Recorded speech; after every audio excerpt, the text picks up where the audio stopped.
Hi అండి. So, మాకైతే ఈరోజు మార్నింగు కాశీ నుంచి ప్రసాదం అయితే పంపించారండి. ఎవ్రీ ఇయర్ శివరాత్రికి మేమైతే కాశీలో పూజ చేయించుకుంటాము గోత్రనామాలతో. ఎవ్రీ ఇయర్ కూడా మాకొస్తుందనమాట. సో, ఈ ఇయర్ కూడా రిసీవ్ చేసుకున్నాము. మహాశివరాత్రి అయిపోయిన తర్వాత మాకు చూశారు కదా, ఇట్లా శివలింగం ఫోటో ఒకటి, కాలభైరవ స్వామి ఫోటో ఒకటి పంపిస్తారండి.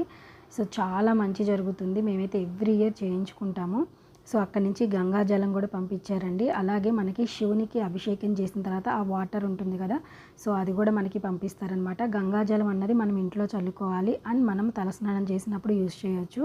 అలాగే మనకి అభిషేకం చేసిన నీళ్ళు అన్నది మన ఇంట్లో సభ్యులందరం కూడా ప్రసాదంగా స్వీకరించాలి. అలాగే మనకి కాశీ దారాలు అండ్ రుద్రాక్షమాల, శివుని స్ఫటికది ఒక చిన్న విగ్రహం కూడా ఇస్తారండి. అలాగే పసుపు, విభూది, కుంకుమ అన్నీ కూడా పంపించారు. సో, ఇది మీకు కూడా యూజ్ అవుతుందని చెప్తున్నాను. ఎవ్రీ ఇయర్ మేము కాశీలో చేయించుకుంటాం అనమాట. And thank you.